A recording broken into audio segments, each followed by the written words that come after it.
Hello friends, ഇന്ന് നമുക്ക് hair growth oil എങ്ങനെയാണ് ഉണ്ടാക്കുന്നതെന്ന് നോക്കാം. ഇതിനായി നമുക്ക് വീട്ടിൽ തന്നെ കിട്ടാവുന്ന സാധനങ്ങൾ കൊണ്ട് തന്നെ ഉണ്ടാക്കിയെടുക്കാം.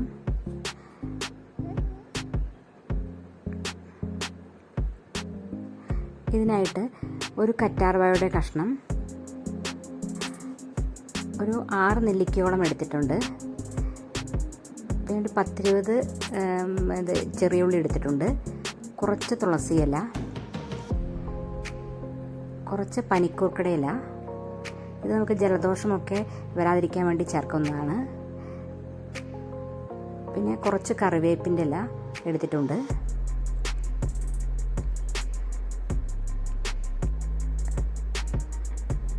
പിന്നെ കുറച്ച് ചെമ്പരത്തി മുട്ടും ചെമ്പരത്തിയുടെ ഇലയൊക്കെ എടുത്തിട്ടുണ്ട്. പിന്നെ ആവശ്യമുള്ളത് കുറച്ച് കരിഞ്ജീരകമാണ്. ഇതൊരു 3 സ്പൂണോളം എടുത്തിട്ടുണ്ട്. പിന്നെ കുറച്ച് ഉലുവ കൂടി എടുത്തിട്ടുണ്ട്. ഇത് 2 സ്പൂണോളം എടുത്തിട്ടുണ്ട്. ഇത്രയും സാധനങ്ങളാണ് എണ്ണ കാച്ചുന്നതിനായിട്ട് നമുക്ക് ആവശ്യമുള്ളത്. ഇനി ഇതൊരു മിക്സിയുടെ ജാറിലിട്ട് നമുക്ക് അരച്ചെടുക്കണം. ഇത് ചതച്ചെടുത്താലും കുഴപ്പമൊന്നുമില്ല. പിന്നീട് ഇത് കരിഞ്ജീരകവും ഉലുവയും നന്നായി മിക്സിയുടെ ജാറിലിട്ട് പൊടിച്ചെടുത്തിട്ടുണ്ട്. ഇനി ഞാൻ 3/4 ലിറ്ററോളം വെളിച്ചെണ്ണ ഇതിനായിട്ട് എടുത്തിട്ടുണ്ട്. ഇതിലേക്ക് അരച്ച ഇൻഗ്രീഡിയൻസ് ചേർത്ത് കൊടുക്കാം.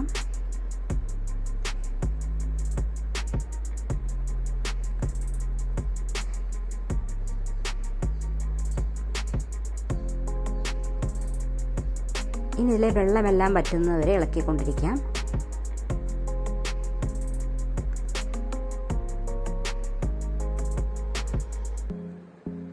ഇതിൽ കുറച്ച് സമയം വേണം ഇതിൽ വെള്ളമൊക്കെ വറ്റി വരാൻ.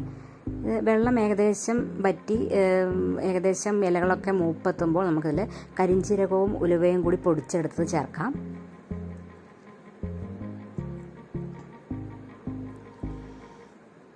ഏകദേശം എണ്ണയൊക്കെ റെഡിയായി വരുന്നുണ്ട്.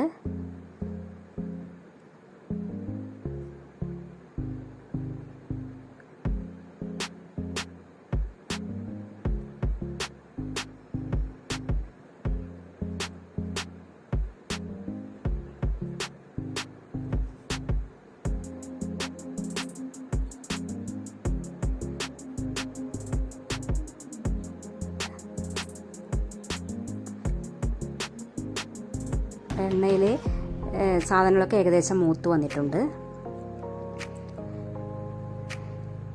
ഇത് നമ്മൾ പിടിച്ചു നോക്കിയാൽ ഇങ്ങനെ തരുന്നതിന് നമുക്ക് കയ്യിൽ ഇങ്ങനെ പൊടിഞ്ഞു വരും.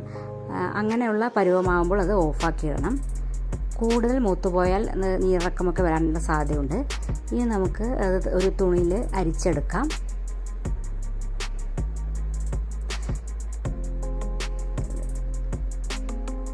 തലമുടി കൊഴിയുന്ന ഒരു പരിധി വരെയൊക്കെ ഈ എണ്ണ കൊണ്ട് തടയാൻ പറ്റും. താരനൊക്കെ കൊണ്ട് മുടി കൊഴിയുന്നവർക്കൊക്കെ ഇത് വളരെ നല്ല എണ്ണയാണ്. പിന്നെ കൂടുതലായിട്ട് ഡെയിലി നല്ല മുടി കൊഴിയുന്ന ആളുകൾ ഈ എണ്ണ ഇത് ഉപയോഗിച്ച് കഴിഞ്ഞാൽ ശരിയാവില്ല. അപ്പം നമ്മൾ ഡോക്ടറെ കണ്ട് നമ്മൾ ഉപദേശം തേടണം.